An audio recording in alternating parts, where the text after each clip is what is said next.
মুশিক এই শব্দটি কিভাবে এলো তার একটা গল্প আছে।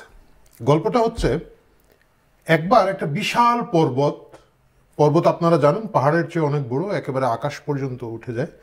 এই পর্বতটা শান্তশিষ্ট একটা পর্বত।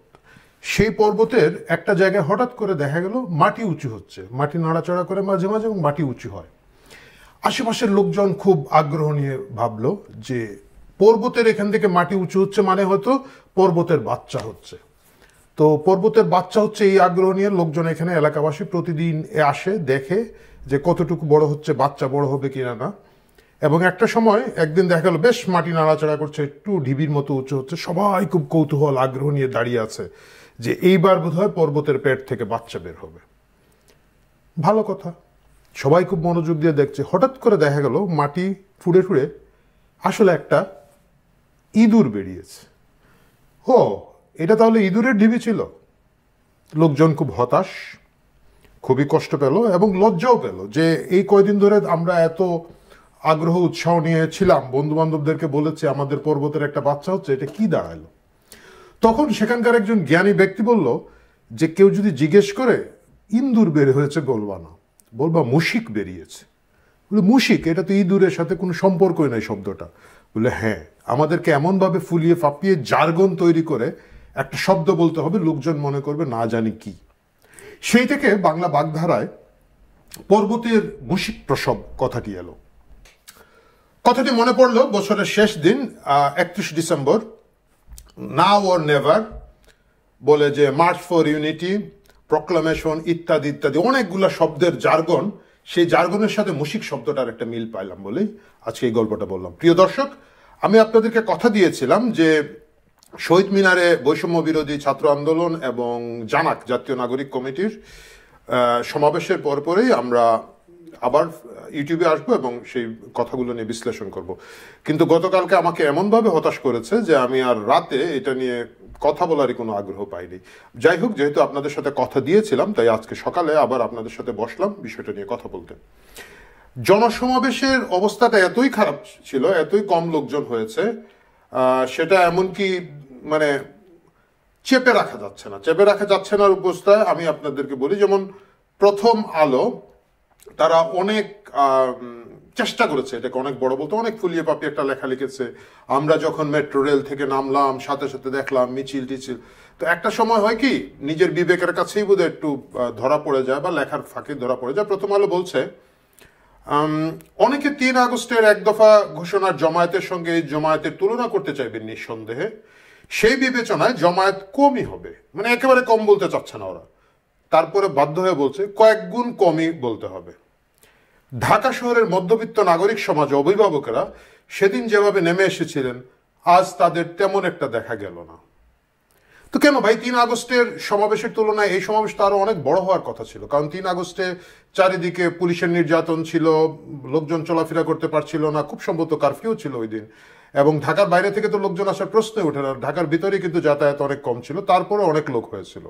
কিন্তু এইবার কি হলো, এইবার কিন্তু একবার ঢাক ঢাক গুড় গুড় করে সকল সমন্বয়করা মিলে প্রচারণা করে, এবং আমরা ফেসবুকে দেখেছি বিভিন্ন এলাকা থেকে বাস ভর্তি করো, বাস ভাড়া করো। আমরা জানি এই ছাত্র শিবিরের একটা বিশাল কর্মসূচি দেওয়া হয়েছে, এর পাশেই ডিএটি অনেক প্রস্তুতি নেওয়া হয়েছে এবং সমন্বয়করা বলছিলেন যে 2-2.5 লাখ লোক তো হবেই। আপনি দেখবেন যে অনেক সমন্বয়ক বলছেন যে আমরা আশা করছি বেশিও হতে পারে, ন্যূনতম 1.5 থেকে 2 লাখ লোক তারা আশা করছেন। তো এই তো যখন অনুকূল পরিবেশ, সরকারি দলের সমাবেশ হবে, সেখানে এত লোকজন কম হলো কেন হলো, এটা নিয়ে আমরা আলোচনা করব পরের দিকে। প্রথম আলো খুব ইন্টারেস্টিং একটা কথা বলেছে, কর্মসূচির এমাতা অমাতা ঘুরতে ফিরতে হাঁটতে গিয়ে এটিকে শোডাউনই মনে হলো। শোডাউন মনে হবে কেন, এটা তো শোডাউনই। বৈষম্য বিরোধী ছাত্র আন্দোলন ও জাতীয় নাগরিক কমিটি যে রাজনৈতিক শক্তি আকারে হাজির হতে যাচ্ছে তার প্রতিদ্বন্দ্বী পাওয়া গেল কর্মসূচিতে। এরই মধ্যে দেশের অনেক জেলা উপজেলায় কমিটি হয়েছে, জেলা উপজেলা থেকে বাস ভাড়া করে সেসব কমিটির মানুষ এসেছেন আজকের কর্মসূচিতে। বলতে গেলে এ সমাবেশে ঢাকার বাইরের জেলা উপজেলা ও বিভিন্ন বিশ্ববিদ্যালয়ের ছাত্র জনতাই বেশি ছিলেন। মানে ঢাকার লোকজন, ঢাকার যে মধ্যবিত্তের উপরে নির্ভর করে 5ই আগস্টের সরকার পতন ঘটলো, বা গোটা জুলাইয়ের 18 তারিখ থেকে আগস্টের 5 তারিখ পর্যন্ত যে ঢাকার মধ্যবিত্ত সপরিবারে পুরুষরা নেমে, নারীরা নেমে, মা নেমে, বাবা নেমে, সন্তানরা সামনে ছিল, তারা পিছনে থেকে বা একই সাথে নেমে যে যুদ্ধটা তারা করেছিলেন, যে রাজপথে নেমে এসেছিলেন, এই মধ্যবিত্ত মেটিকুলাস প্ল্যানের গল্পটা এখন বুঝে ফেলেছে। এবং বুঝে ফেলেছে বলেই তারা এই 31শে ডিসেম্বরের মেটিকুলাস পরিকল্পনার দ্বিতীয় বিপ্লবের যে ডাক, সেটাকে প্রত্যাখ্যান করেছে। এবং সেই প্রত্যাখ্যানের চিহ্ন হচ্ছে শহীদ মিনারে ঢাকা শহরের লোকজন জড়ো হয় নাই। মানে প্রথম আলো তো বললামই, অনেক ইনিয়ে বিনিয়ে এটা বলার চেষ্টা করেছে। বাংলা ট্রিবিউনে একবারে সরাসরি সাবহেড দিতে হয়েছে তাকে শিরোনামে, প্রত্যাশার চেয়ে জমায়েত কম বলে তারপরে বলেছে। বাংলা ট্রিবিউনের নিউজ থেকে একটু পড়ি। গত কয়েকদিনের প্রচারণার কারণে উদ্যোক্তাদের প্রত্যাশা ছিল সমাবেশে লাখো মানুষ অংশগ্রহণ করবেন। তবে মঙ্গলবার 3:30টার দিকে শহীদ মিনারের আশেপাশের এলাকা দূরে ঘুরে দেখা গেছে কর্মসূচিতে অংশ নেওয়ার জন্য কয়েক হাজার মানুষ জমায়েত হয়েছেন। এই কয়েক হাজার মানুষের একটা বড় অংশ আপনারা জানেন যে ছাত্র শিবিরের সমাবেশ ছিল সোহরাওয়ার্দী উদ্যানে, সেখান থেকে গিয়েছেন। এবং বাকিদেরকে যে বাস ভাড়া করে বিভিন্ন জায়গা থেকে নিয়ে আসা হয়েছে সেটা তো বলাই বাহুল্য। এর চেয়ে বেশি বড় সমাবেশ আসলে বিএনপি, আওয়ামী লীগ বা বড় রাজনৈতিক দলগুলোর ওয়ার্ড পর্যায়ের কনফারেন্স যদি হয়, সমাবেশ হয়, সেখানে হয়ে থাকে। যাই হোক, তাহলে এই সমাবেশ থেকে আমরা প্রথম কি বুঝলাম? প্রথম বুঝলাম ঢাকার মধ্যবিত্ত শ্রেণী এই জানাক এবং বৈষম্য বিরোধী ছাত্র আন্দোলনের নামে যে কৌতুক চলছে, এই নাগরিক কমেডিকে প্রত্যাখ্যান করেছে। এদের সাথে আর কোনো কানেক্টিভিটি নাই। এই কানেক্টিভিটিটা যে নাই আমরা সকলেই জানি। এদের যে এই আউলা জ্বালা কারবার, এখন এটা করতে হবে, ওইটা করতে হবে, রাজুতে আয়, অমুকরে মার, অমুকরে ধর, এই সব কিছু এখন জনগণের কাছে পরিষ্কার হয়েছে এবং সেই জায়গাটা থেকে তারা এটা প্রত্যাখ্যান করেছে। দ্বিতীয় যে বিষয়টা হচ্ছে জামাত শিবিরের যে একটা ছায়া সংগঠন হিসাবে এরা কাজ করছে, শিবিরের কনফারেন্সে গিয়ে সার্জিস আলম বক্তৃতা দিচ্ছে এবং সেইখান থেকে লোকজন সরবরাহ করে এই সমাবেশটা বড় আকারে চলছে। হ্যাঁ, আপনারা বলবেন যে কেন ভাই, খালি শিবির ছিল কিনা? না, অফকোর্স খালি শিবির ছিল না। আমরা দেখেছি যে আপনারা জানেন রাজনৈতিক একটা গোষ্ঠী আছে তৃতীয় বাচ্চা, লাফালাফি করে, তারাও ছিল, লাল গ্রুপ, তারাও ছিল। তাদের তো লোকই নাই ভাই, তারা তো এক টেম্পুতে পুরো দলই আটকে যায়। সো তাদেরকে আমি আলাদাভাবে গুনছি না।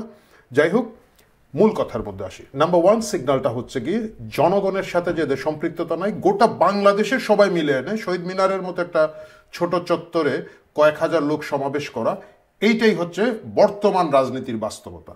সুতরাং আমি এটাকে একদিকে শুভ হিসাবে দেখি এই কারণে, যদি এখন জানাক এবং বৈষম্য বিরোধী ছাত্র আন্দোলনের উপলব্ধি হয় যে জনগণের সমর্থন তাদের সাথে নাই, তাদের যে মেটিকুলাস পরিকল্পনা এটা জনগণের কাছে পরিষ্কার, তাহলে আমার মনে হয় আগামীতে রাজনৈতিক সিদ্ধান্ত তারা নেবেন, কতটুকু নেবেন, কতগুলো লোককে শত্রু বানাবেন, কতগুলো জায়গায় তারা প্রভাব দেখাবেন, এই জিনিসটা তারা ভাববেন এবং তাদের এই রিথিঙ্ক করাটা তাদের কল্যাণের জন্য ভালো হবে।